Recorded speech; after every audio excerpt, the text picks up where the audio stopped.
Second question है, find a cubic polynomial with the sum of the product of its zeros taken 2 at a time and the product of its zeros as 2, -7 and -14 respectively।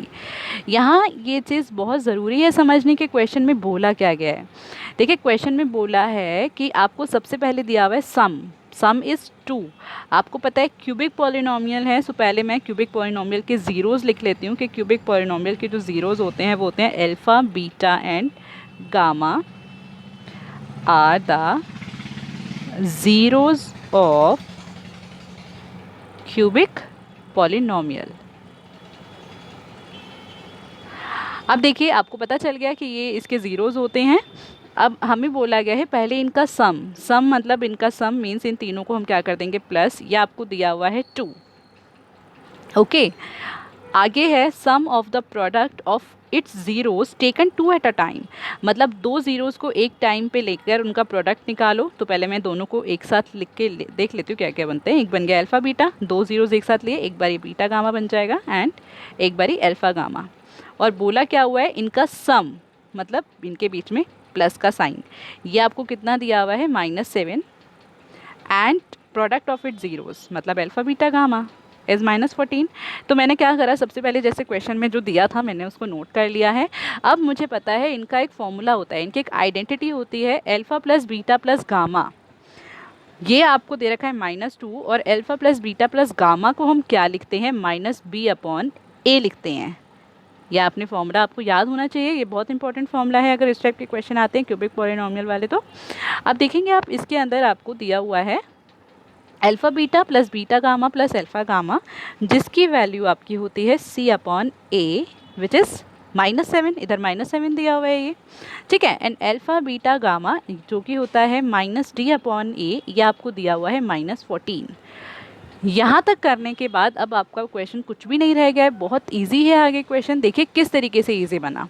इन सबके ही denominator में कोई भी number नहीं है, मतलब मैं इसको 1 लगा देती हूँ क्योंकि इनके डिनोमिनेटर में कोई नंबर है ही नहीं।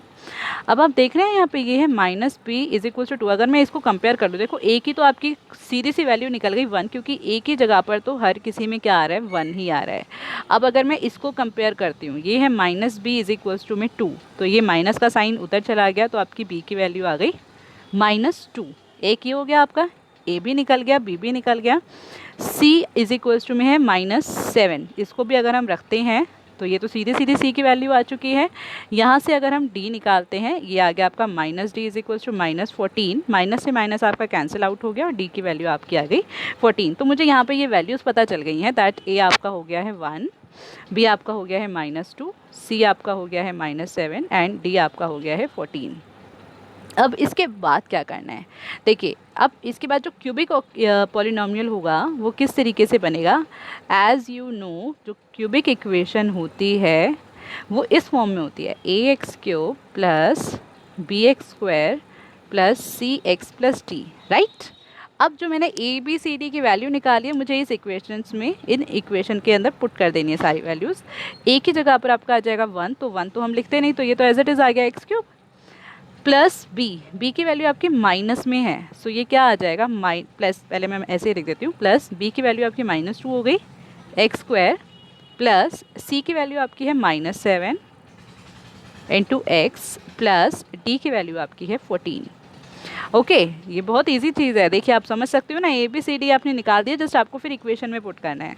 अब आप देखिए x³ प्लस माइनस माइनस, ये आपका हो गया 2x² plus minus 7x and plus 14. This is the equation. That's it. This is the quadratic polynomial.